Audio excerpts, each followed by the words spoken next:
So look, January 7th right now as we record, there's going to be a lot of people starting to give their award predictions, who should win MVP, who should win most improved, rookie of the year, all that stuff. Me personally, I haven't paid attention to the awards in like 3 years. It's a whole lot of narratives and a whole lot of – we saw what happened last year with the MVP. Got a little ridiculous with Jokic can't win again because he didn't win in the playoffs last season, and then he wins a championship. And it's like, oh, well, let's just forget we all said that. I don't want to get into all that stuff. So what we're going to do, we're going to get ahead of it, and we're going to give out awards our way. We're not doing just this year. We're doing this decade. Well, why did I say decade? Not decade. We're not doing a decade. We're doing this era. So basically, all active players throughout their careers. And so, for example, if LeBron wins an award, it's going to be LeBron from 2003 to now. We're going to go over this person's career. But we're going to give out these awards, and we're going to give out these awards in a different way because I also not really that big of a fan of the way awards are given out. And so, Frankie, we have Lou, we have it was Lou's idea actually to do this. And so just some quick thoughts about awards and how y'all feel about them and how they're usually given out. Oh, yeah, just awards in general, man. It feels like there's always narratives tied to them.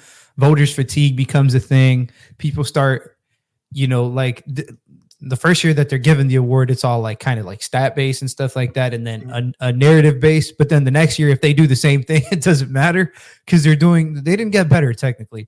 But does that change the fact that they're still the best player in the league? Who knows? They're whatever. It's just cool to talk about. And it's definitely something that I think merits. That's why I'm glad we're doing the show. It's kind of like awards our way in a sense. Mm-hmm. So it's kind of cool, man. That's for sure. And Frankie? Yeah, man. It's always fun to talk about awards because there's so much into it. Lou, you mentioned stats, but it's about your team, how your team's doing, how dependent your team is on you. We talk about like defensive awards. We talk about, a lot of role players get more included in there, but you can mention guys like you look at like a guy like Mikal Bridges, his defense has slipped because now he's the first option. But so you see how hard it is to maintain both the defense and the scoring and the responsibility. Makes you appreciate guys who had to do it longer, like PG, Kawhi, LeBron, and Jimmy, of course, Giannis, all these guys that have to do both.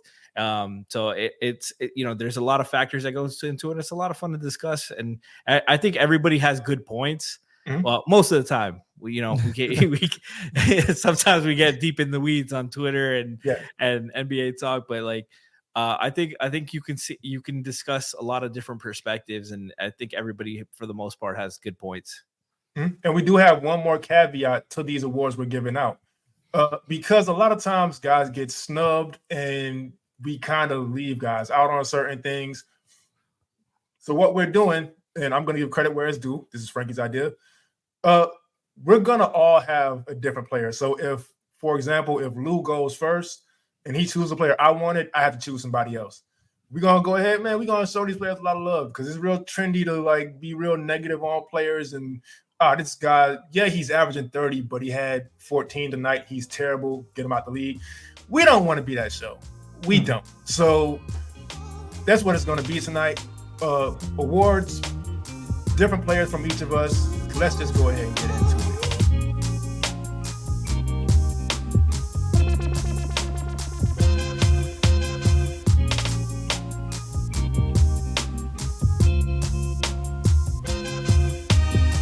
it. Ladies and gentlemen, welcome to episode 9 of Playoff File.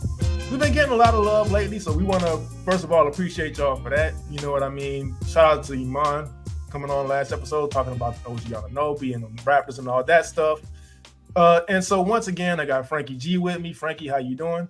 Doing well, guys. Missed you guys. It's been a while. Happy New Year, everybody. Lou, how you doing? I'm doing great, man. It's been a chill week, man. Got to talk some more hoops. Let's get it. Yeah, and so we're going to go ahead and just get into it. First things first, man. We have All-NBA first team. We're not doing second and third. All-NBA first team. But once again, it's the era. So all active players based on their whole careers. And what I'm going to do is I'm going to go to Frankie first because he hasn't been here for a while. So, Frankie, what is your all-NBA first team? Well, all this era NBA first team. I mean, I think it's the definitive guy to pick of the era. It would be crazy not to pick this guy first. He's the definitive player of the era. LeBron James. LeBron James, man. Like, for all the hype coming into the league, he's 40 years old, still doing it. Doing it for 21 plus years. Like now, like it's crazy. Everything he's accomplished, 4 times champions, multiple time MVP, all the first team NBA, all NBAs, won a championship with 3 different teams. He's just accomplished so damn much in this era. I think it's inarguable that he's a top 3 player of all time. No question. And at the very least, like if you want to go crazy, like you can't talk about him not being a top 5 player of all time. Mm-hmm. But I think top 3 is where he's settled in. Yeah. And amazing career. We're gonna miss him when he's gone, when he's not playing in the league anymore. But it's just been a joy to watch his whole career as a Heat fan, as a basketball fan. Yeah, and so before people jump on Frankie, we're gonna let y'all know we don't do the GOAT debate over here. It's overdone. We don't care that much. We'll be vague with it. Is what it is. I'm gonna also, I can't say LeBron, but I will just look. We have an episode on LeBron. There's nothing more. Frankie wasn't here for that. Me and Lou, we don't have much else to say. We went through his whole career. Incredible. Like Frankie said, if you want to call him the greatest of all time, I don't have a problem with it. I don't have an argument against it. If you don't, I also don't care. Is what it is. But I also have to go with another definitive player of this era. For some reason, he gets called the best of all time in one specific skill, and it is undeniable. But as far as being credited as one of the best players of all time in general, he has to be reminded.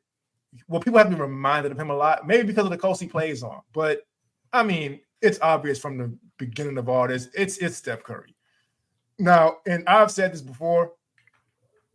Now, he's the best college player I've ever seen. Granted, I don't watch a lot of college, but he's the best college player I've ever seen. And coming into the league, there was a lot of questions about him. I didn't understand why.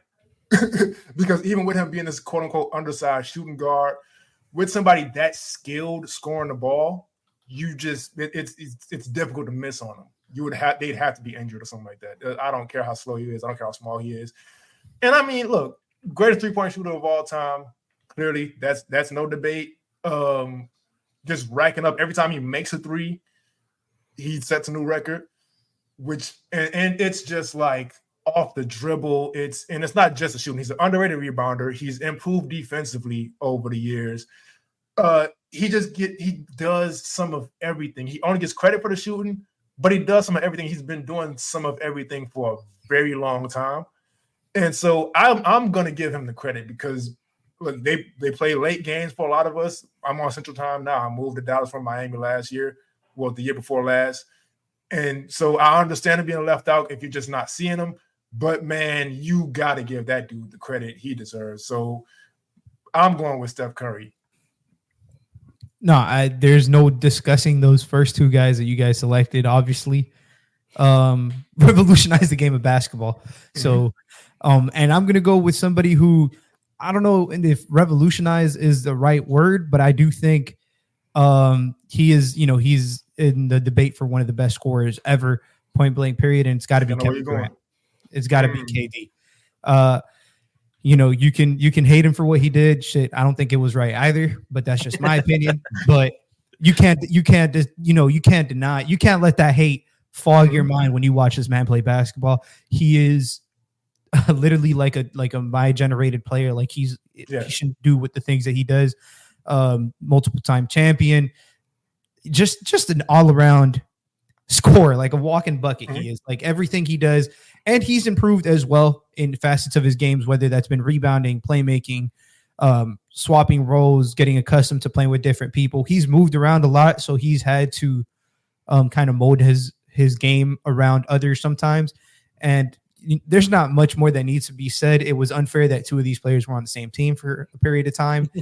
That's kind of what it feels like. But man, it was just literally historic basketball that they gave us. So there's not much more to say for Kevin Durant, and he's probably the best scorer that the NBA had seen in a long time.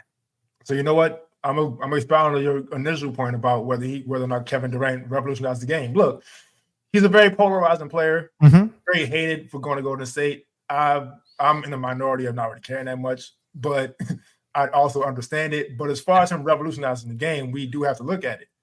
I mean, the other night we were kind of marveling at the things Victor Wembanyama was doing. That doesn't happen if there's no Kevin Durant. Now, there were guys who came before him who were tall and could handle, but first Magic Johnson, but he was a point guard, pass first, different era. He wasn't really looking to score like that. Then you had like early 2000s, you had like Jonathan Bender in Indiana, but he got injured. Darius Miles in LA, but he got injured and he kind of bounced around and he didn't end up panning out. And they also weren't really scorers like that. Well, Jonathan Bender could have been, but he had the injuries. Kevin Durant comes along, 6'11", 7 feet, handling like a guard, shooting. I can't even say like a guard because he shoots better than most guards. Yeah. And it's just like, so did Kevin Durant revolutionize the game? Absolutely. I don't think there's any denying that. And you could try to deny it, but it's look around. You got, look. Like kids want to be like KD. Victor Wembanyama. You got Chet Holmgren, tall, handling, and shooting. Cooper Flag is a couple years away. He's like 6'8" right now, but he's also like 15 years old. Porzingis, like Kevin Durant, Smith, all these guys coming in big, ready to shoot. Big, ready to shoot, ready to handle, and that's all Kevin Durant's work. It's all Kevin Durant's work. And so big credit to him. Up next, player number 2. And if you've noticed, we're not going by position, just whatever. That wasn't on purpose. It just is what it is. So player number 2, I'll go first on this. And Lou, I'm gonna have to apologize for you because I know this is somebody you got your eye on. And you know where I'm going with this. And also, if you follow me on social media a long time ago and you just stopped paying attention, this may surprise you. I got to go with James Harden. Look. Oh, thank God. Look, damn. I understand he's also polarizing because of playoff stuff. I get it. But I can't be a hypocrite. I can't praise Luka for the 60-point triple-double and all the crazy numbers he's putting up without acknowledging James Harden doing that. And I mean, we can talk about him helping Houston, whenever it was, but you also got to remember,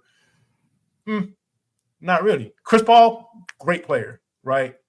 Dwight Howard, he was coming off of an injury. Some of those teams, they made the playoff. Well, put it this way. They weren't supposed to win all those regular season games anyway. Yep. With the rosters they had for the most part. The Chris Paul team, yes. But outside of that, I don't know. I really don't know. And we're talking about somebody who averaged 35 plus one year. I have to give him credit for that. I believe one of those years, and I didn't look it up before, I believe one of those years he also he led the league in both scoring and assists. And to also look at what he's doing with the Clippers right now. We're not even really mentioning guys, what they're doing right now today for the most part. But for him to go to a Clippers team and to be looked down upon in a sense, and we also spoke about this team early on, and we said, no, this team's going to be good. You can go back and watch that video. But it's like, man, look, for him to go to that team and be the point guard they were missing this whole time, and to actually, and I'm going to give him credit for this too, because he gets a lot of slack about being selfish or whatever it was. He was in Houston. He was like, you know what? I don't want to be the guy who has to score 40 every night anymore. So he goes to Philly. Last season, he leads the league in assists per game on one hamstring. And I feel like that should have told us something. But now he goes to the Clippers, and once again, it's that's not going to mean nothing because he needs the ball. I don't know where you got that idea from. Yeah, maybe he's going to share the ball when he has it regardless. And so it's just like, man, I used to not be the biggest fan of the guy, but you can't deny that kind of talent. And so my second player I'm taking off the board is James Harden. Lou, I apologize for that. Hey, but shit. I'm sure you're going to snatch one of mine up too at one point. But I'm going to go to you now. Who is your next player? I'm going to go with somebody who I feel like is another very polarizing basketball player. I'm going to go with Anthony Davis. I feel like he was on one of my lists. I feel like Anthony Davis is just first of all, if this team is playing together, I got KD and AD is an issue for y'all, but I'm not going to get into that. No, but Anthony Davis came into the league I believe he was a first pick. Just came in as a defender. Yeah. 11 years later, he's still an elite defender. It's crazy what he does on that side of the ball. Plus, now he's added so much more to his game. He's so much more efficient. He's also won a championship. Just the man, he has. It felt like every time he's on the floor, the team is just significantly better. Even when he was with the Pelicans, he was able to get them to win a playoff series against Damian Lillard after they came off a Western Conference Finals, like him and Boogie. It's just, man, just in general, like what he has done for the game of basketball. Somebody who in an era where positionless basketball is a thing, I still think he remains a tweener. He's been a tweener. He said he's not comfortable playing the 5, but he's played the 5. He's played the 4. He has played more perimeter oriented for a big. He bangs down low for a big. Like, he's just an all around player. And I think perhaps the best defender that we've named so far, just an absolute menace. It'd be shameful to not state what he does on that end. Defensive player of the year worthy damn near every year. Voters fatigue becomes a thing. Sometimes the team isn't as good as you want him to be. But if you watch Anthony Davis play basketball, you can say what he wants. Sometimes he doesn't shoot enough, yada, yada, whatever it is.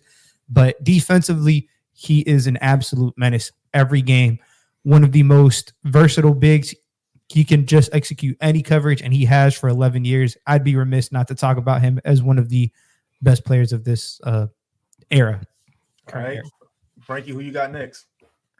I know you're not talking about your team being tough to stop when I'm going to add Nikola Jokic to LeBron James. Okay. Come on, man. Get out of here. He's going to put that toothpick in the blender. All right. Take him to the woodshed. This guy, listen, he hasn't hit 30. He is not 30 years old yet. That's crazy. He has played 8 seasons. He's a 5-time all NBA player already, 2-time MVP, just won his first championship. I've been watching, look, I've honestly been watching basketball since 03-04. I've seen Shaq. I've seen a lot of talented big men. I've seen Dwight. I've seen Chris Bosh. I've seen KG, Dirk. This guy is insane. I saw him do to Rudy Gobert, Anthony Davis, and Bam Adebayo in one playoff run. That's the 3 of the best, defenders in the league right now and all time. And he had no problem with them. Took them all to the woodshed. Took them all to the cleaners. Whatever you want to say, he's a special talent. One of the greatest passers of all time, that regardless of position, clutch scorer. I've only been watching basketball since that time, but there's nobody that comes close in that time with the kind of touch around the rim in the floater range. I think he shoots like 67% from floaters. And that's better than some guys shoot layups. Like, his touch is insane. His hook shots, his passing, like, he's got everything in the bag and that you need. And yeah, it's a no-brainer. Like that, it's a young career, but he's accomplished more in 8 years than most guys could dream of accomplishing. And he's another one I feel like is like under the radar, revolutionizing the game a little bit. So for sure. And also somebody, because there were precursors to him. So shout out to Arvydas Sabonis, who started that whole thing in Europe, the point center, pretty much coming up the court, flashy passes, all that stuff. He just came to the NBA. He was a 35-year-old rookie. Like, what are you going to do with that? No, 31-year-old rookie was what it was. Then Vlade Divac comes to the league under him, sort of. Same thing with the Lakers. Bringing the ball up, behind the back passes, flashy. But Nikola Jokic, it's to the point with him to where, like, I'll watch other bigs get doubled and not pass to the opposite corner. And I'll almost be like, how dare you? But it's like, that's just not a normal thing to be able to do. And so what I mean by him revolutionizing his game is now you have Alperen Sengun, who has an all-star case this year, being like, hey, I idolize Nikola Jokic.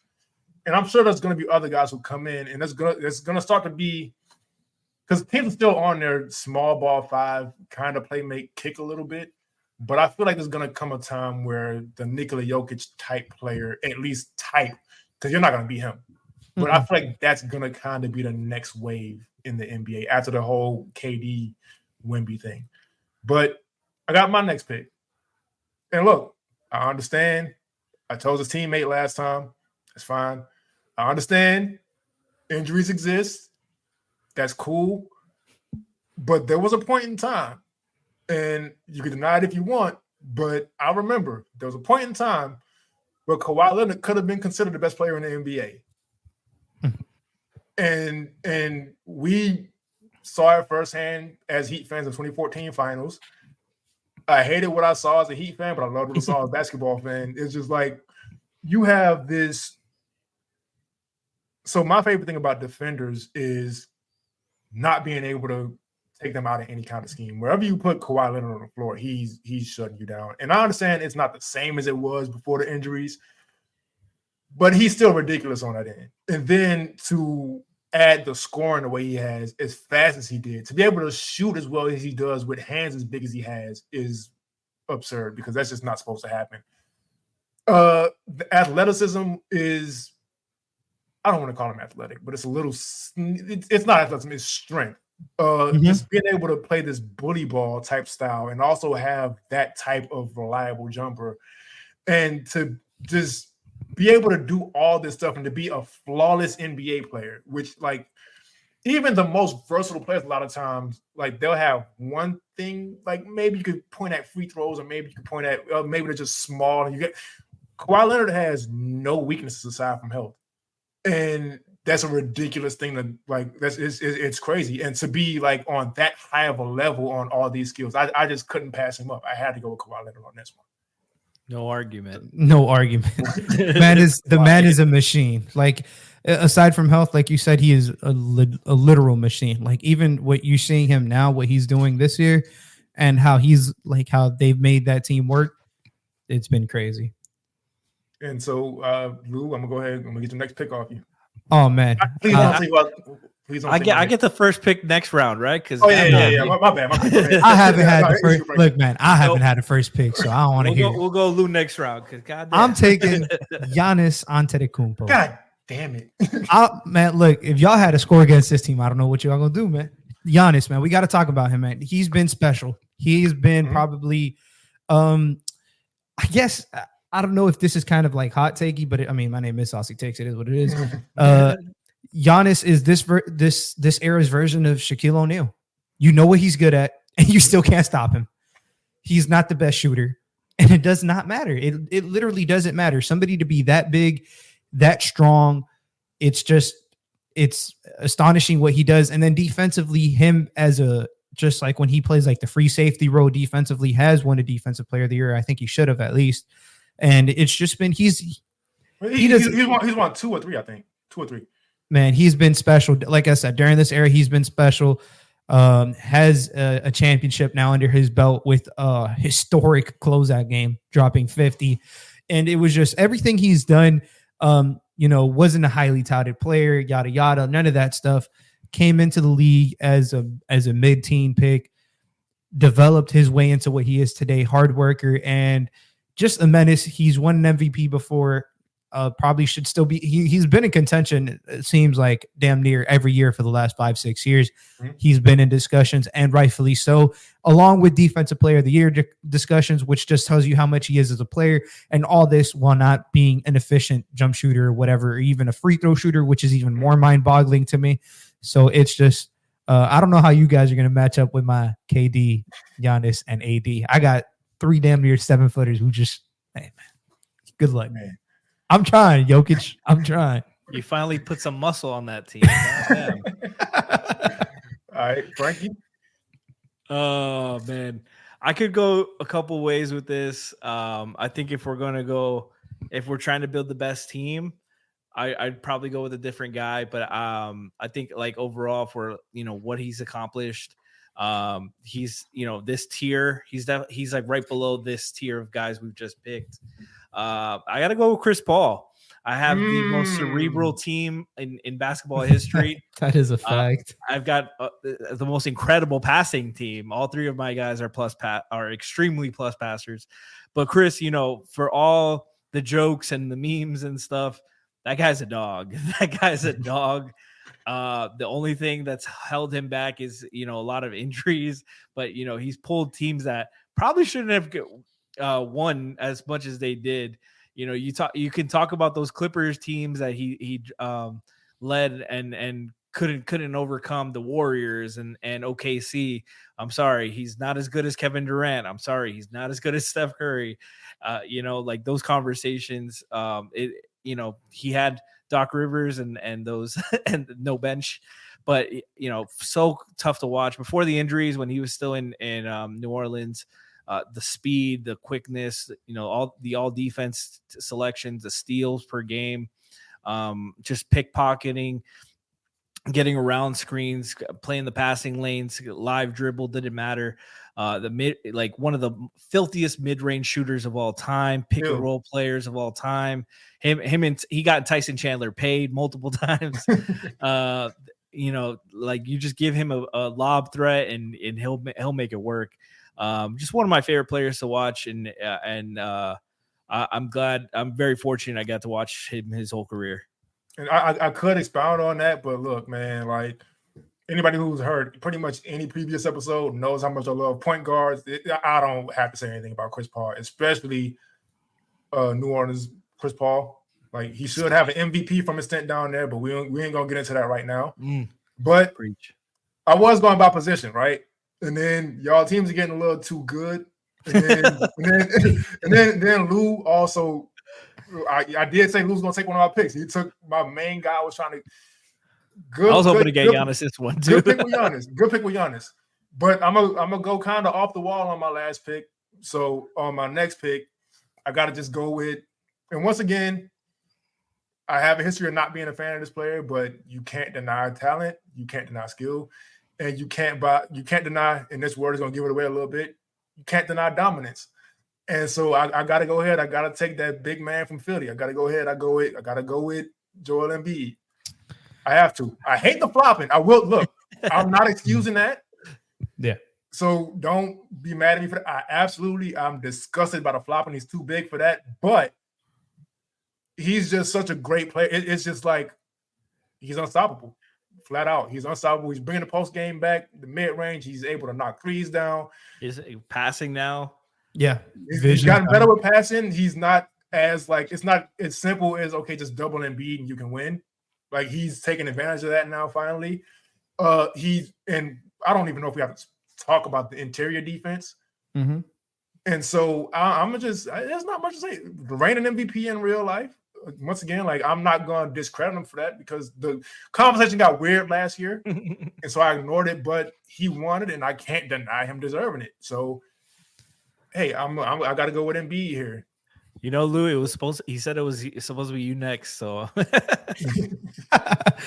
look, I think this next pick is going to be a hot takey one because this player's era is just getting started. But I have to build a team and I have to give him some love. I know you got, 2015 version. I'm getting Tyrese Halliburton. I need you talk about cerebral. You talk about playmaking. This man is doing it like nobody has damn near ever seen before. And it's the efficiency that he does it. It's the assist to turnover ratio. I need some shooting, and that motherfucker can shoot. So I'm taking him because I think he gets a lot of love. But I think when we look back, ultimately 10 years from now, we'll be having the same conversations we have been having, with guys like Steve Nash, who we've talked about, guys like Chris Paul, who you just brought up. And I need some size too. So he can, he's out there doing his thing, but he shoots 40% from 3 on 9 attempts, averaging 13 assists and 2.5 turnovers a game. It is ridiculous, the efficiency that he does, running the league's best offense ever. And I'm pairing him with KD, AD, and Giannis. So it is what it is, man. That's what I'm taking. I'm taking Tyrese. I didn't even think about him because he's so he's really getting started just now, like you said. But that's crazy because he's my favorite player in the league right now. And I'm not a Pacers fan. I'm a Miami Heat fan, but Tyrese Halliburton, like I said, I love point guards. He's just getting these 20 games effortlessly. No turnovers. And he's not missing shots from any level. It's just like, and you know what? And this, I don't give hot takes, but I feel like this isn't even really that hot of a take. Real life, he's my pick for MVP. If I had a vote, I'd pick for him. I'd vote for him. And let me explain that. Now look, is by most valuable player. We don't go by the narratives over here. It's who's most valuable to their team. You take Tyrese Halliburton off that Pacers team, that is a bottom tier team. And so, and there's no disrespect to the other guys on that team, but also to keep in mind, we're talking about, and we said multiple times, and it's fact, right now they're on pace to be the best offense in NBA history. What you have to keep in mind is about a year, when Tyrese Halliburton got to the Pacers, Rick Carlisle told him, I don't want to run plays anymore. This offense is yours. Do what you do. And so for a player that young to be just doing what he does and to be leading on pace to be the best offense of all time. Ridiculous. On his efficiency too. Yeah. And he's just getting started. Exactly. I had to take him. I had to go a little bit off the walls, man, because I feel like, we're giving players their just due as they should get it for their careers. Yeah. But I need to throw some upside on this team, man. He's not even the young guard I thought you were going with. The other no, look, man. I mean, I'm holding. No disrespect. I love Tyrese. Yeah, but like, there's like a lot of guys who have like had a Hall of Fame career already, not just rising all-star player. I love Tyrese. He's gonna be, if he stays healthy and everything and keeps going. Yeah, he's gonna be up there for sure.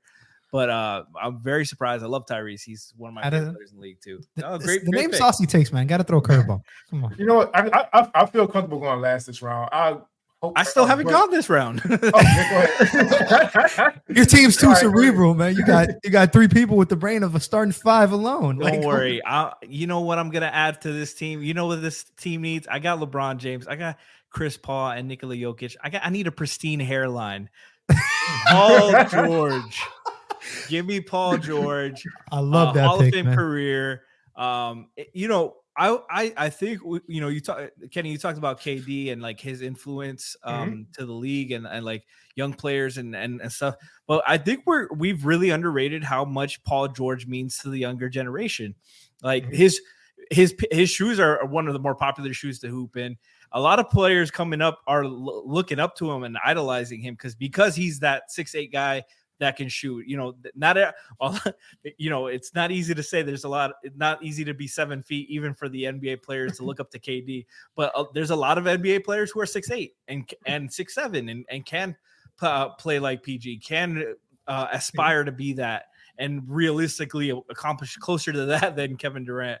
But we forget because of the injuries how special he looked in Indiana. Leading those teams to the Eastern Conference Finals, #1 seeds, doing great job in OKC, and the Clippers have obviously been disappointing, but it's been largely because of injuries.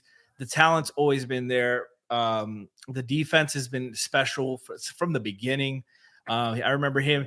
Dwayne took him to school a few times his rookie year, but you saw the flashes early on, and he went from right away guarding LeBron and Dwayne.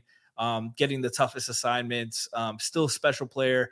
I have my feelings for Harden aside. I would not mind PG getting his first ring this year, and adding a 6'8" wing defender who could shoot the 3 to Chris Paul, LeBron, and Jokic isn't a bad thing either. And to add to Paul George, I've been adding on him because all these players were also on my list. I just didn't take him first. Yeah, but Paul George is another player with no flaws aside from health. And I understand he got a lot of jokes for like whatever. He had a bad playoff performance. But I do want to point this out, and I don't know why nobody's ever going back to look at this. Okay, one thing is, yes, you never give yourself a nickname unless you're Kobe Bryant, but that's Kobe fucking Bryant. But when he called himself Playoff P at the time, his numbers in the playoffs would skyrocket. And so, look, don't give yourself a name, but there was some validity to it. And then he kind of tricked it off, and it was what it was. But, I'm like I said, and I've said this before, if you're building an NBA player, you probably come out with the result of Paul George. And it just is what it is. And so we can kind of snake drive this thing this time because I don't think anybody's going with my pick. I hope to God they don't because I don't have a backup. But I'll go back to Frankie this time. Oh. You give me the draft here, man. I gotta go with the Miami guy, Jimmy Butler.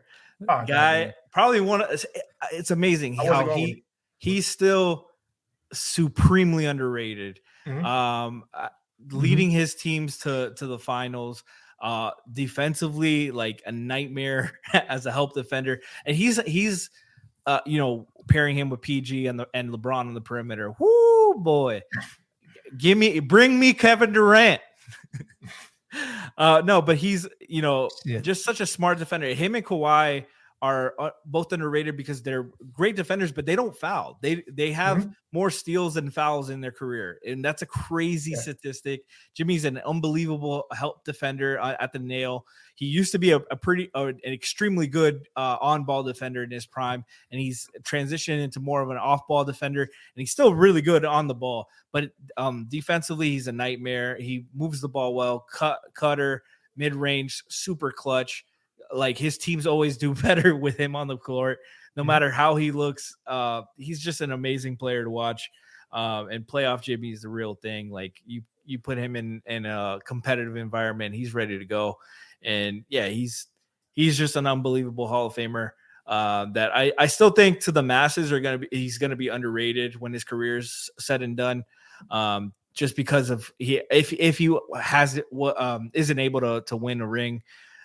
Before it's all said and done, I think people are going to forget about him, sadly. But I think it's our job as basketball fans to remember his career and the best parts of it. And he's just one of the best to ever do it. Yeah, some of the highest highs from any players that we've mentioned so far, specifically in the playoffs recently, like he's been sensational. Yeah, bring me Giannis. He has nightmares about Jimmy. No, let's not talk about that. No, I think it's my turn, huh, Kenny? Yeah. Or are you going? Okay, so I'm stuck between two guys. One of the guys is my current favorite player in the league, and the other guy I think is the MVP this year. So, fuck it, man. I'm gonna go with SGA. I'm going with Shea. It is what it is. Just an absolute, like, man. He talk about a machine offensively. It feels like I never see him take a bad shot or a shot I believe that like he can't make. He's supremely efficient. Like, I really value efficiency in players, and he is one of the best at it.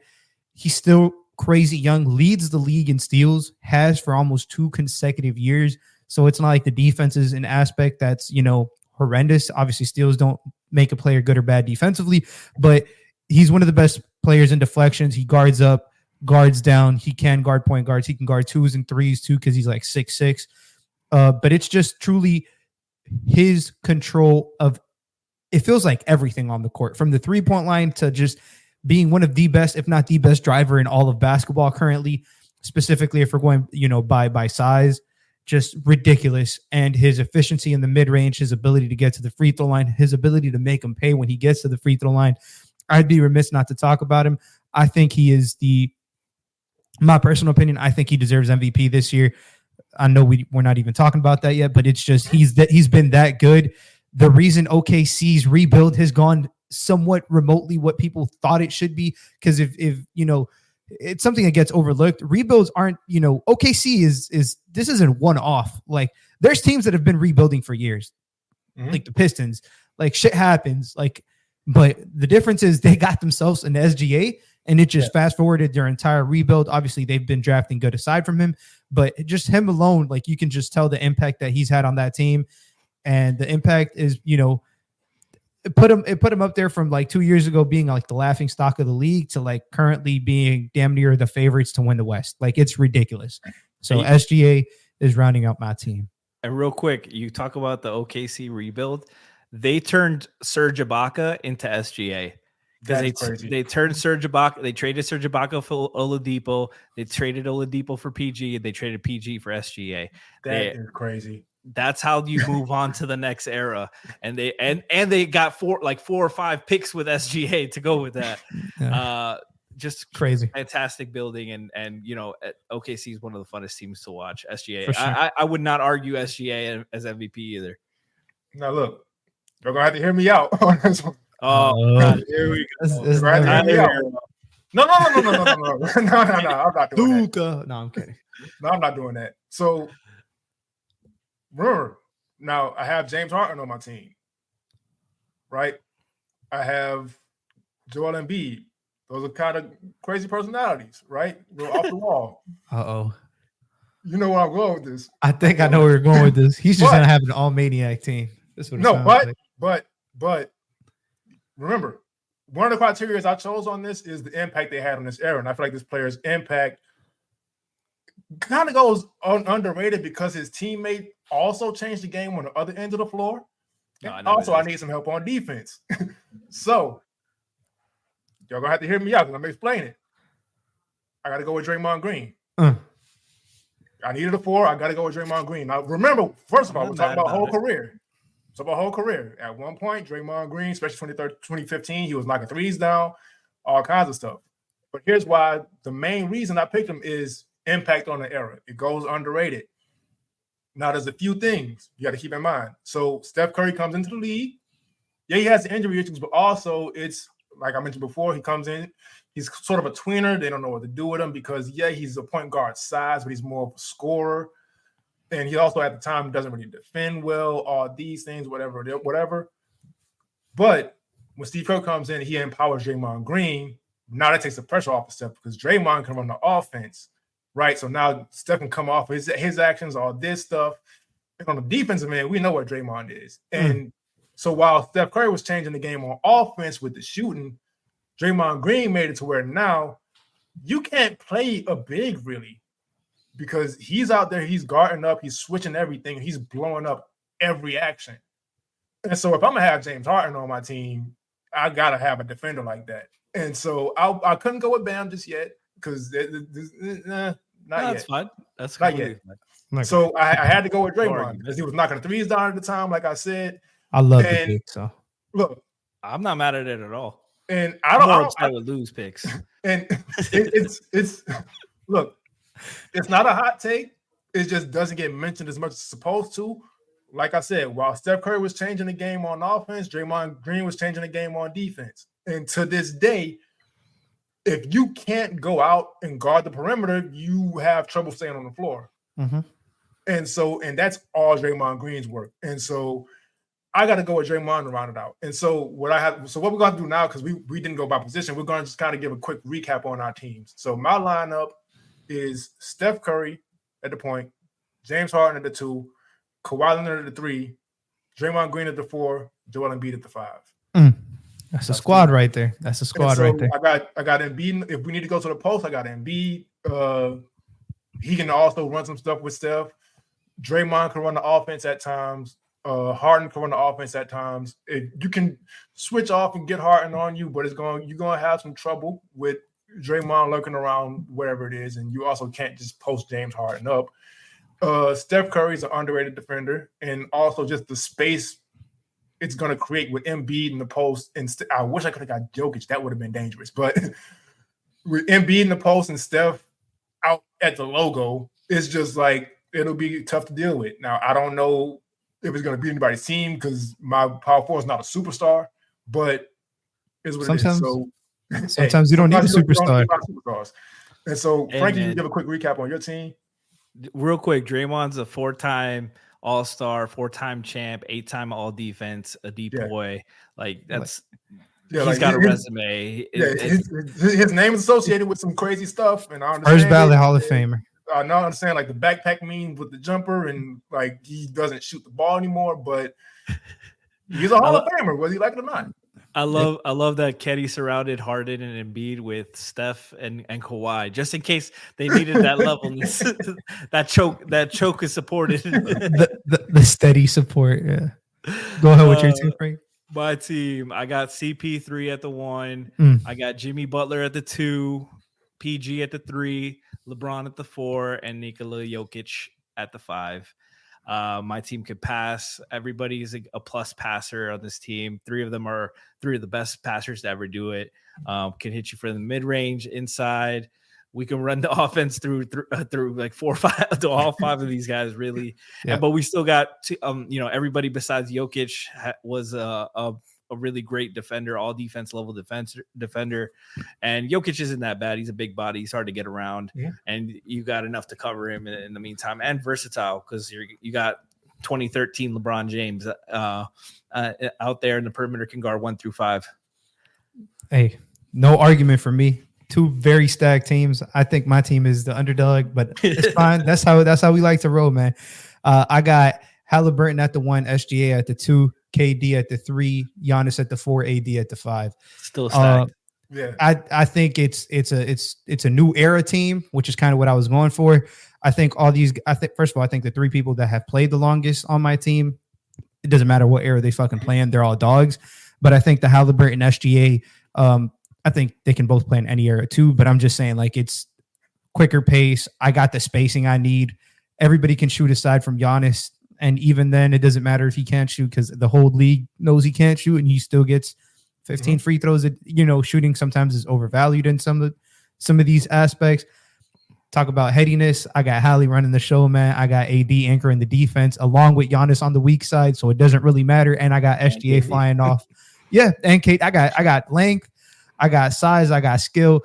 I do want to give, if I can, 2 special. I kind of want to say like honorable mentions. Mm-hmm. I think there's 2 players that I would have, probably, my team would probably look better if I did take, and that is Damian Lillard. We look so salty. Yeah. We look like such salty Heat fans. Yeah. No, look, Damian Lillard is the second best shooter the NBA has probably ever seen. He's second behind Steph Curry. His ability to. He's actually, this is a crazy stat. He's been a better like 30 plus feet 3-point shooter through his career than Steph Curry has, which is ridiculous on roughly the same amount of volume. And he was an offensive engine, like one of the best offensive engines the league had seen for some time, especially for a player that small. And the second player I want to give an honorable mention to is Luka Doncic. Mm-hmm. A lot gets, slandered, I guess, his style of game, much like Harden, very ISO-centric, but sometimes it doesn't fucking matter when he's that efficient and his vision is that good. It's not like, you don't want a player who's ISO-centric who either can't score or can't pass the ball, and he can do both of them, so it's fine. And I think those are just 2 players that, were in heavy consideration for me. I decided to go a little bit low, a little bit, more new this year because, it's a new era team, man. So you know what? I just came up with this idea while you were talking. So yeah, both of those players, but we'll just go ahead and just have 2. So instead of honorable mentions, we'll do like 2 reserves. Yeah, 2 reserves. Shit, you give me Damon and Luke. Oh shit, we pulling from the logo, dog. It doesn't matter. So my 2 reserves. Actually, that's a great idea because they can also fit with our starting lineups. So my 2 reserves, and I'm gonna sound like a Warriors fan probably. No, actually, no. I'm not going with Clay. I'm gonna go with Kyrie Irving. Okay. Because I think what happens, like he gets in a lot of trouble with the stuff he posts and stuff he says, but people forget how good of a player Kyrie Irving is. Mm-hmm. And he's been injured this year also, and so it's like, man, so you put him out there with a Kawhi, and you have a defender with him like Draymond, where his shortcomings on that end don't really shine as much, and you in some trouble. You're in some trouble. People forget about that 2016 run also, where he was with LeBron, and yes, LeBron's from Cleveland, and yes, LeBron absolutely deserved Finals MVP, but Kyrie was right there next to him. That was not a case of LeBron dragging somebody to a win. And so my first reserve is Kyrie Irving. My second reserve, and not to sound like a homer, but look, man, I need some more defense, and I need somebody who can run the offense a little bit also. I'm going with Bam Adebayo. Underrated player, even if I wasn't a Miami Heat fan, especially this version of him with the mid-range jumper.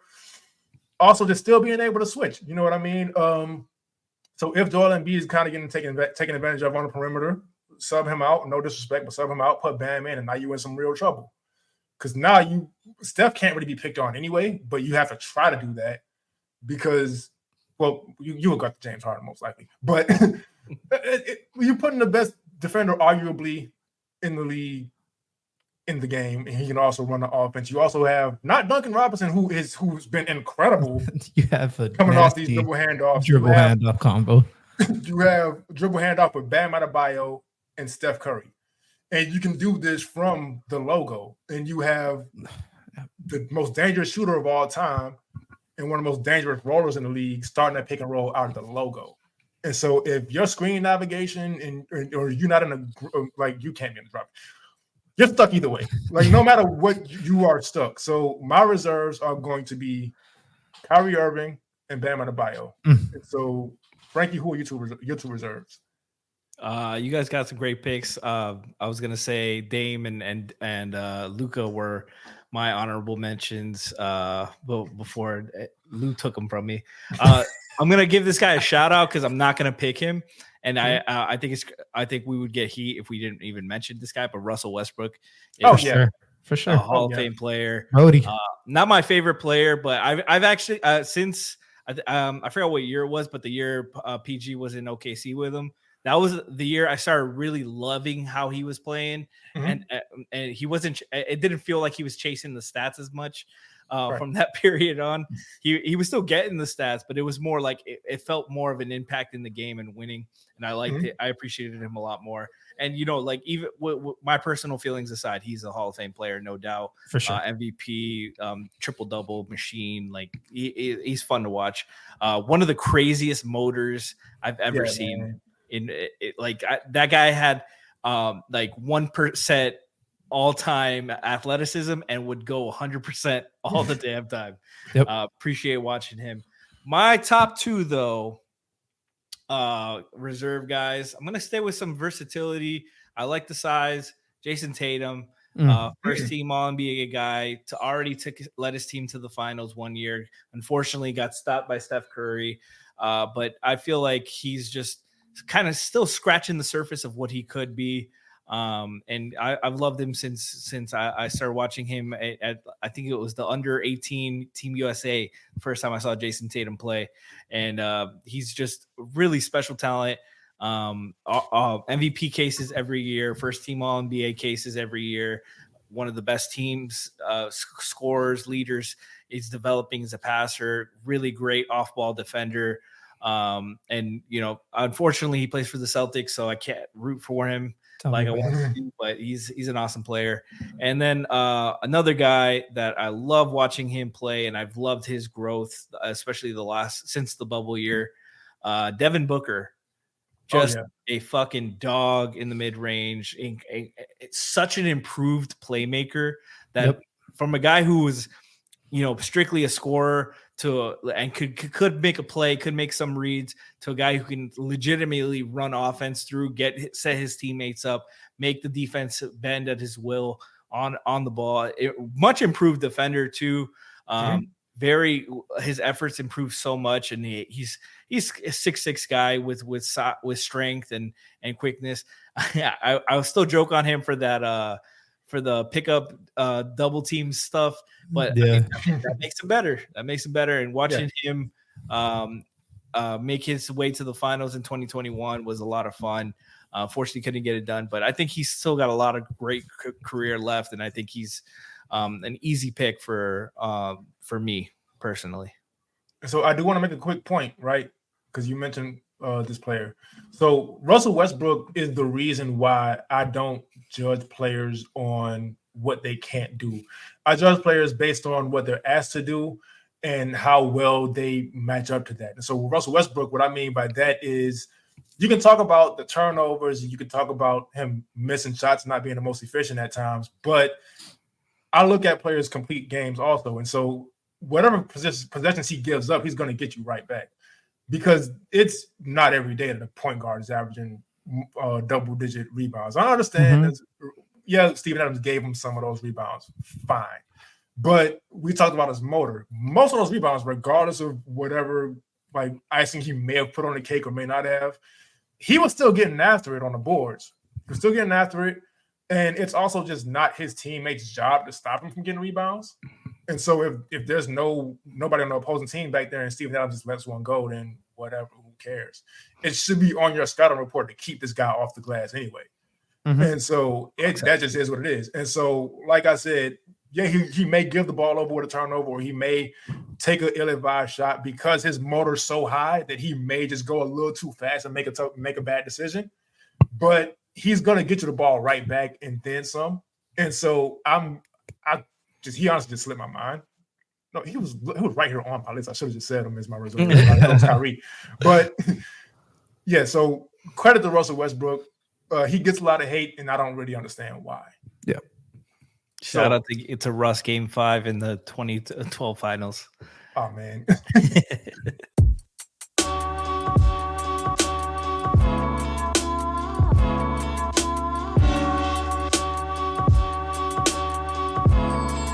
Not defensive player of the year because we're doing multiple years. We're just gonna go with best defender. And now I've expressed my gripe about this before. It usually just goes to either a wing or a big. Guards never get any love on this award. The first two actually did go to a guard. It went to Sidney Moncrief for the Milwaukee Bucks. And then Gary Payton got one, and then Jordan got one in '88. Gary Payton got one in '96, and then nobody got another one until Marcus Smart in 2022. Rob Dam. Sorry. And it's just, so I don't love that. And I'm not saying the NBA should implement this idea because you probably should just have one guy, but I just think the guard should get more love. So what we're going to do is we're going to go best defender of this era. We're going to do backcourt and we're going to do front court. And so honestly, I'm just going to go first this time because it's an obvious pick, I think, in the backcourt. Yep. And I have to go with Jrue Holiday.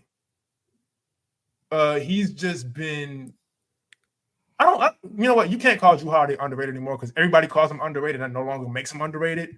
Mm-hmm. But to be able to guard 1 through 4 as a 6'4" point guard is completely ridiculous. To be able to blow up every action all the time, he's somebody you cannot screen. And that's one of the gripes I have with the Defense Player of the Year award. Usually is screen navigation is such a small thing. It's viewed as such a small thing, but it's such a huge thing. Where if you can't get screened, the offense just simply can't do what they want to do. The whole play is messed up. And so Jrue Holiday is somebody you just can't screen. And so that means something. He has quick hands. He doesn't really foul that often. He's just extremely disciplined. He'll block your shot if he needs to, whether it's help defense, whether it's on ball, whether it's whatever it is, he has it all covered. You can't overpower him. You can't post him up. It's just, I'm going with Jrue Holiday in my backcourt for best defender in this era. Completely fair. Caitlin Cooper posted a clip of him in the middle of playing the middle of the 2-3 zone. And then once the ball got below the free throw line, they switched it to the man-to-man. There's no other point guard that can do that. Maybe Marcus Smart, but I wouldn't even believe that because Drew's just that good, like a legitimately plus defender guarding any position, except when he's guarding Jimmy Butler. But you can't argue that. But I think that's a great pick. That was going to be my number one pick. Lou, who's your best defender? I'll let you go because you're not taking my guy. Okay, yeah, I'm definitely not thinking your guy. There comes a balance between playing, being a superstar and defending, and like we talked about Bridges. Like you see, guys can't keep that up when they have more responsibility. So I'm always going to give those star players credit, a little bit more credit when they have more offensive responsibility. You can honorable mention guys. We'll talk about those guys after Luke makes his pick, but I'm going to go Jimmy Butler. Just the versatility. He's another guy who can guard 1 through 4. Has had to guard 5s at time on switches. Let Bam switch on the perimeter, guard man to man, and Jimmy will switch on the 5 and hold his own. I talked about the steals, more steals and fouls. So the stocks are there. The help is there. He blows up so many actions that won't show up on the stat sheet. And he's just an incredible defender. It has been since he came in as a rookie in Chicago. He's just a big positive for his team, and he's never going to get the award love that he deserves. But I think he's easily a better defender than some other guys that have gotten more accolades. And I think I would rather have him as a defender than most of those guys. Mm-hmm. No argument for me. So my backcourt defender. Again, all I'm focusing on is defense. Mm-hmm. I don't give a shit about anything else at this moment in time. I'm between two people, but I'm gonna give it to Alex Caruso. Talk about a player who's literally in this league because he could defend. A player who's in this league getting the minutes that he's getting because he can defend. He has been statistically the best point of attack defender in basketball for a little bit over 2 years now. It just blows up the most screen actions, navigates through screens, pickpockets. Defense to me is also just more than like contesting and finishing the shot. Like it's hustling, it's diving for loose balls. It is grit, effort, all that. And, you know, obviously he doesn't have the responsibility of some of the guys you've mentioned. I completely get that, but he puts his heart and soul into every defensive stop. And there's a reason why these trade rumors are going around with Zach LaVine, with DeMar DeRozan, and everybody wants Alex Caruso. Absolutely. There is a reason for that. And it's not to discredit LaVine. It's not to discredit DeRozan. No, and nothing of that sort. It's just to give credit to a basketball player who can fit into any scheme just because of how fucking willing he is to put his life on the line on that end of the court. And, you know, Marcus Smart, you know, other guys who probably have gotten more credit than him because of the teams that they played for, the roles that they've played, the minutes that they've played. But I need to give credit to Caruso because I'd be shameful of myself if I didn't, for what he does defensively, specifically at the point of attack. No argument. I don't have an argument with you either. I feel like he's not a big name, so he doesn't get the credit. And that's one of the things that doesn't make sense to me also, because I was looking at some of the all defensive teams just all the time. And it's like some of those years, guys got it because of their name, but they have their name because of offense. So it's kind of like it doesn't make a whole lot of sense. And so I'm going to give you credit for that because Alex Caruso is absolutely one of the best defenders in the NBA. And so I don't have an argument for you either. But we're going to go front court now. And oh, wait, can we mention some honorable mentions real quick for the backcourt? Yeah. Just quick names. Just Paul, absolute dog. Marcus Smart, Depoy, versatile. Paul George. Pest, Paul George. Just a bunch of guys. And for like the up and coming guys, Herb Jones. I was gonna be my guy too, man. I decided not to do it because he's only played like 2 years. But god damn it. Look at his defensive field goals like against the Stars. It's a problem. He's a problem. The first time I saw Herb Jones, I went to a Mavs Pelicans game and I had no idea who Herb Jones was. but I'm looking at him play and I'm just like, yo, this guy is everywhere. This guy can't get screened. He's switching 1 through 4. He's a pest. He's got to weigh like 170 pounds, but he is fucking solid speed, lengthy. He's that football player that you have to put on your team because he can move and guard up and be a pest. But he's an incredible defender. He's one of the most fun defensive players I've ever seen. He's somebody. If the Pelicans end up getting it together one of these years, he better win the Defensive Player of the Year. He should already be in mentions with how good. Yeah, he should already be in the conversation. He should already 100% be in the conversation. That man is a absolute menace. Yeah, and so we're gonna move on to the front court now, because Frankie kind of mentioned all the backcourt honorable mentions pretty much. So front court, we're gonna go with Lou first. Okay, I went first, and then Frankie went. I know where you're going with this. I'm not going where you think I'm going. I'm going for the complete opposite 180. I'm going Rudy Gobert. Okay. We're talking about this era. We're talking about anchoring a defense. It's unfortunate in the playoffs he had to guard the only team that like can truly expose some of his weaknesses. But man, everywhere Rudy Gobert goes, they have the best defense in the NBA. Like, at what point are we gonna to what Kenny says? And what this show is about, we're not focusing on players' weaknesses. Right. What does Rudy Gobert lead at? Drop coverage, at the level coverage, in pick and roll. What is the most ran play in basketball? It is pick and roll. And who's the guy who runs it the most? It's typically the center who's screening. Yeah. And if he's able to shut down these actions, multiple time Defensive Player of the Year, one of the most criticized Defensive Player of the Years, I felt like since I've been, it's since Marc Gasol, which he shouldn't have won, but that's anyways. But no, seriously, like it feels like he's always like the butt of he gets the butt end of the jokes. He gets made fun of, huge credit to Donovan Mitchell, but Donovan Mitchell wasn't a world beater defensively. Some of those Utah Jazz teams, if you really look at it, it was literally Rudy Gobert out there on an island with Royce O'Neal having to make up for everybody else who can play like a defense. And he gets to Minnesota. It takes a year. But again, best defense in the NBA. Like, they're shutting people down on that end of the court. His ability to not just defend, but end the possessions, defensive rebounding.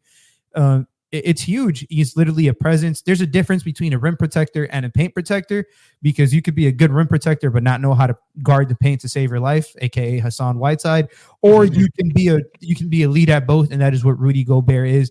I think hands down he has to be he's one of the best defenders in this current era at the front court position.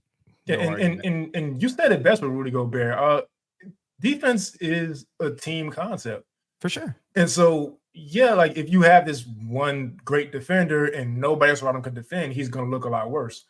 And no, he's not going to jump out on the perimeter and be able to shut down guards because he's over 7 feet tall. Nobody else his size is asked to do that.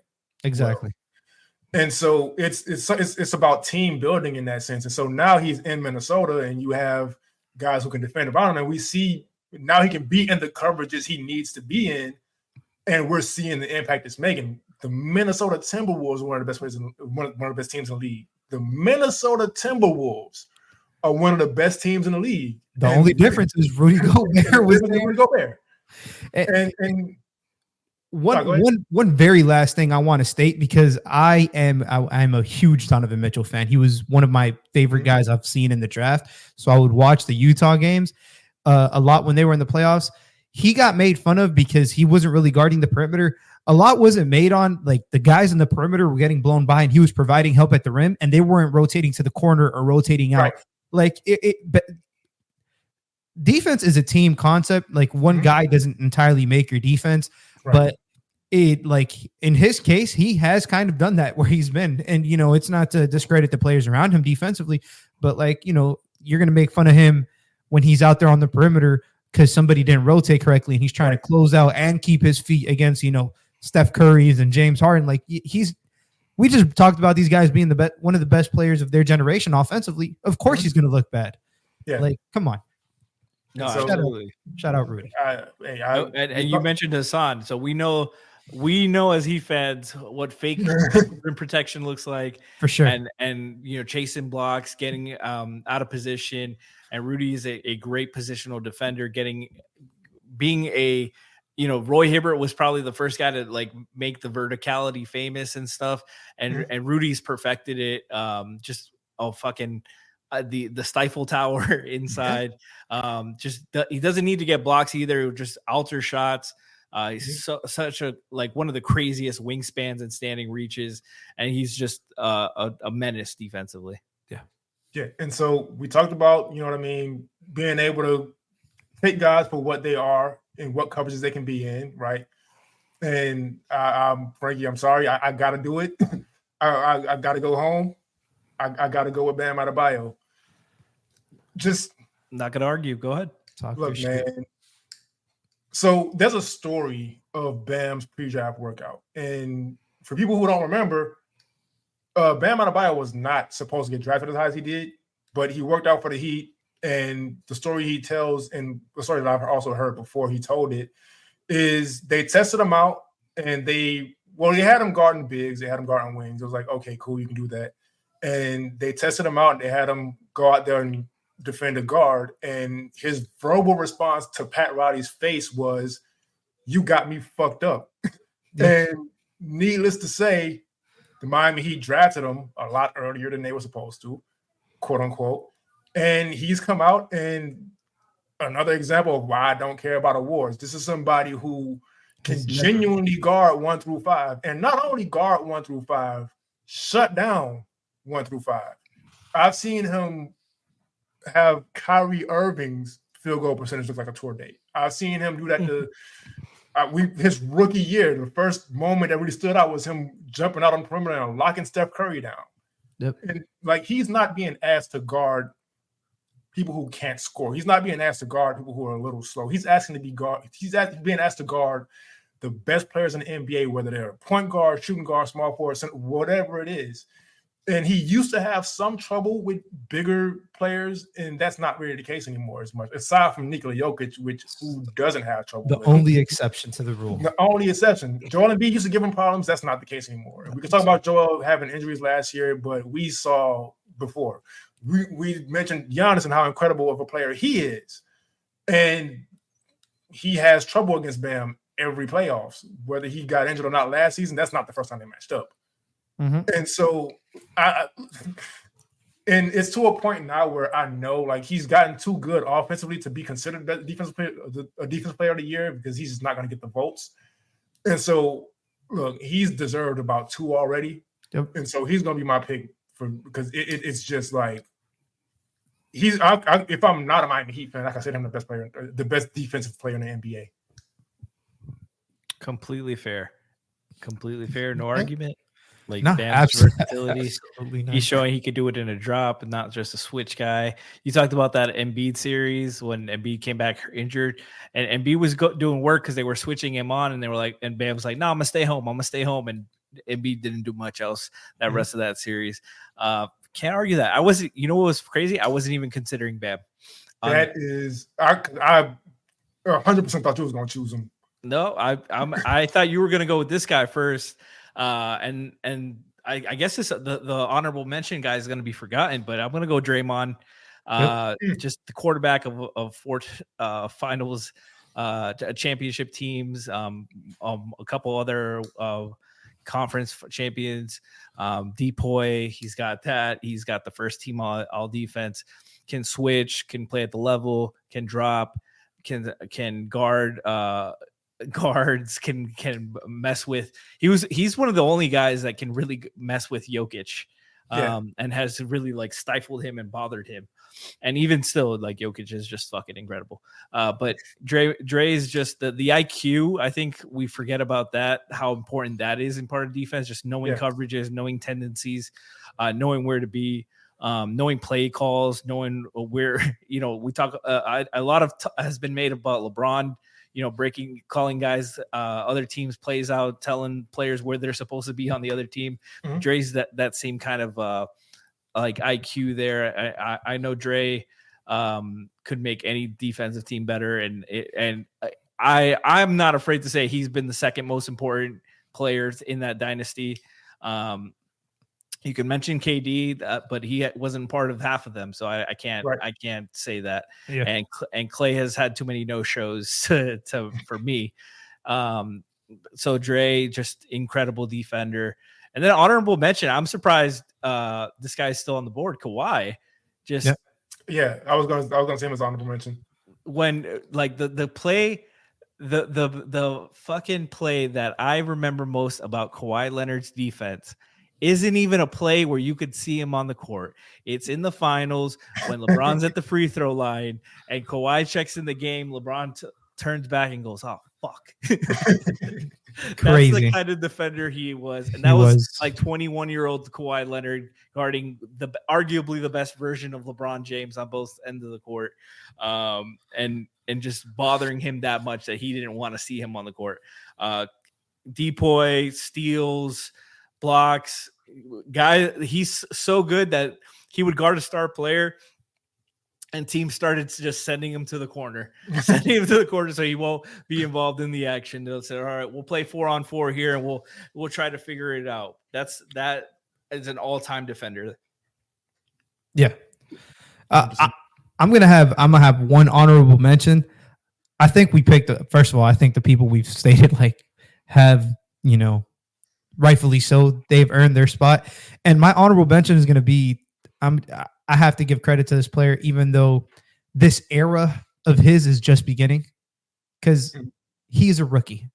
But I know where you're going. It's Chet Holmgren. Mm-hmm. Guys, genuinely, this man is otherworldly on that end of the court. He should be in considerations for Depoy as a rookie. That's how impactful he is to this team's defense. His defensive rating when he is on the floor with them is ridiculous. His talk about rim protection, talk about paint protection. He doesn't foul. Talk about verticality. He doesn't jump. Talk about being in different schemes, free roam or guarding bigs. He's skinny. His era is just beginning, but I wouldn't be shocked if in here from now in like 10 years, he has 2-3 defensive player of the years in his trophy case.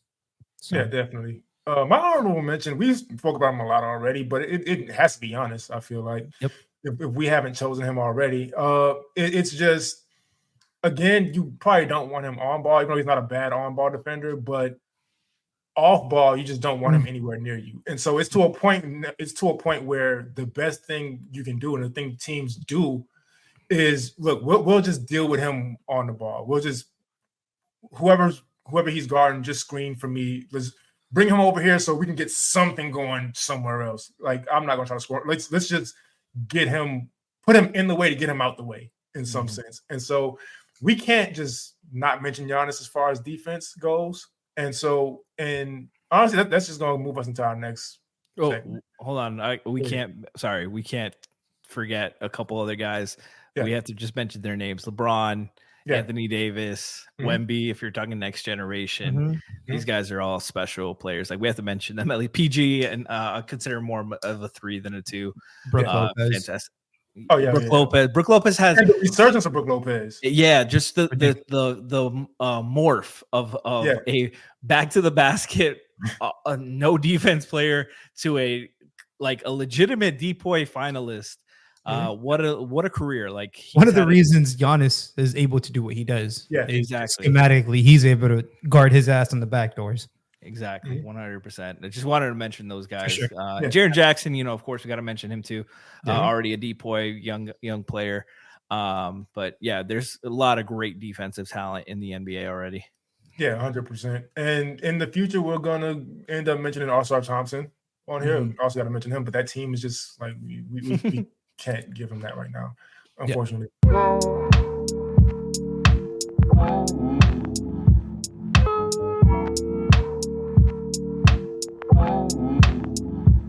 MVP. Now, let's remember, most valuable player of the era, but we can't pick the same guy. And so there's 2 guys who are obvious.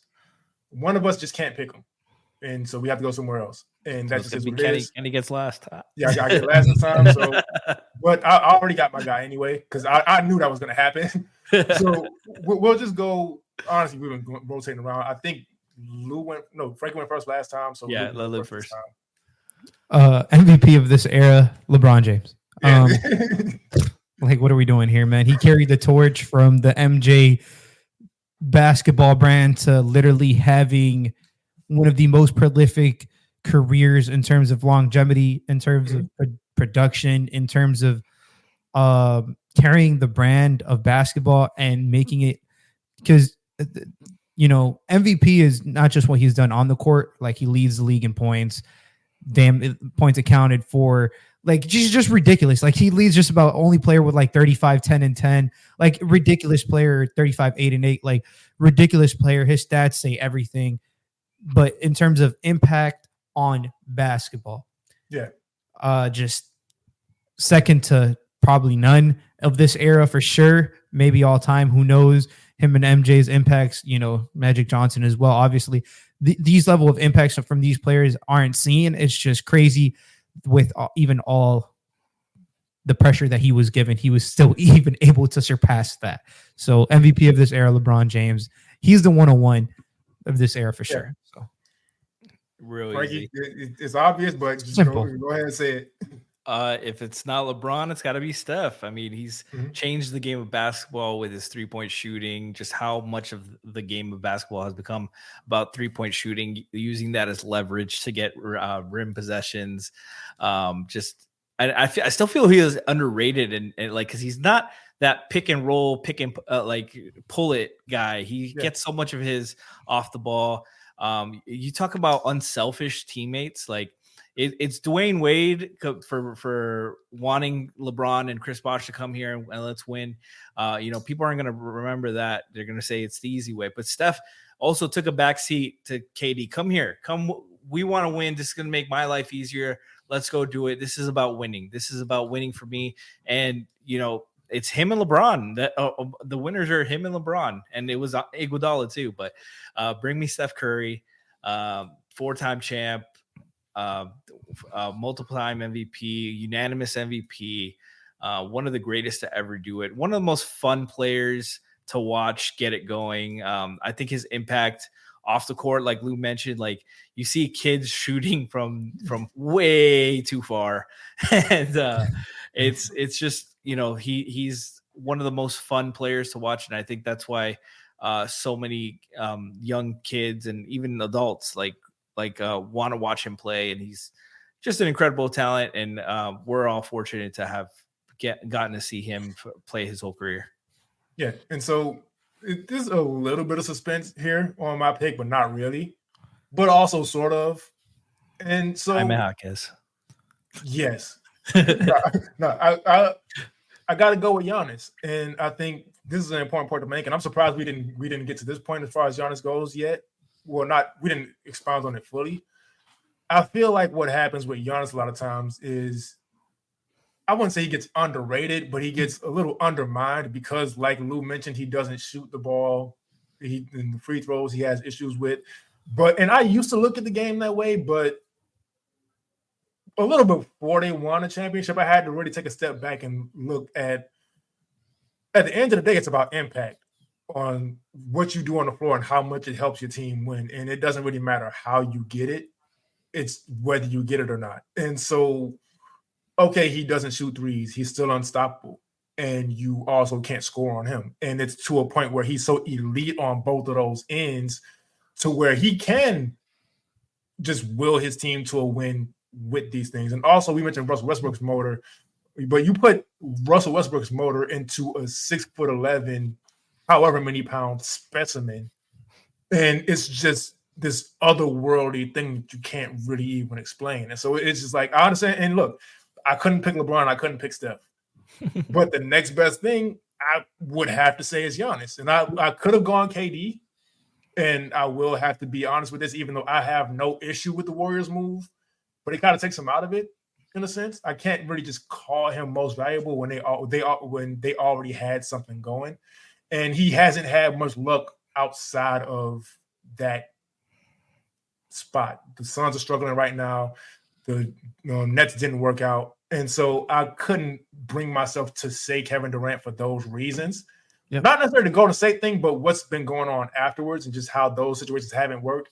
And so I feel like after that, Giannis is the next obvious answer because, like I said, it's not about the way you impact the game, it's how much you impact the game. I don't know if there's too many people who impact the basketball game more than Giannis Antetokounmpo. Mm-hmm.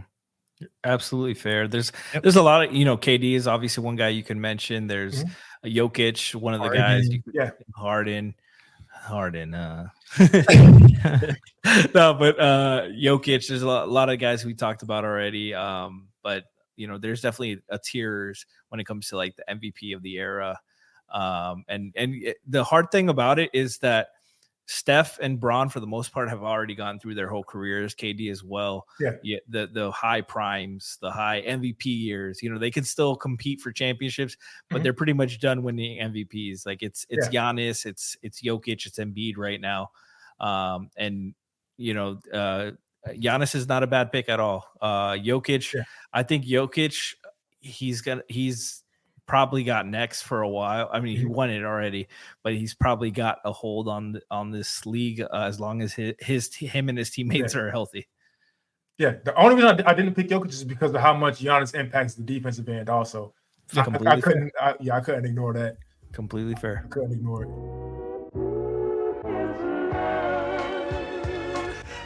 Ladies and gentlemen, thanks for tuning in to episode 9 of Playoff Rob. We're already on episode 9. Look, I have a lot of fun with it, getting a lot of positive feedback. We appreciate that.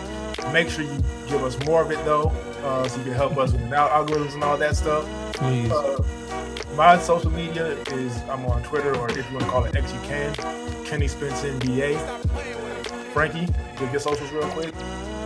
Frankie G _ that's Frankie FRANKY G _ on Twitter. And Lou? _ at SaucyTakes, no spaces, TAKEZ at the end, and on Twitter as well. Thank you guys, man. Love y'all. Yeah, and Man, thanks for tuning in. If you like the music, that's by my brother Devin Spence. There's BlackGlowMusic on Instagram and TikTok. Go ahead and follow him. Download his EPs as well. He has 2 beat EPs out. And we will see y'all next time.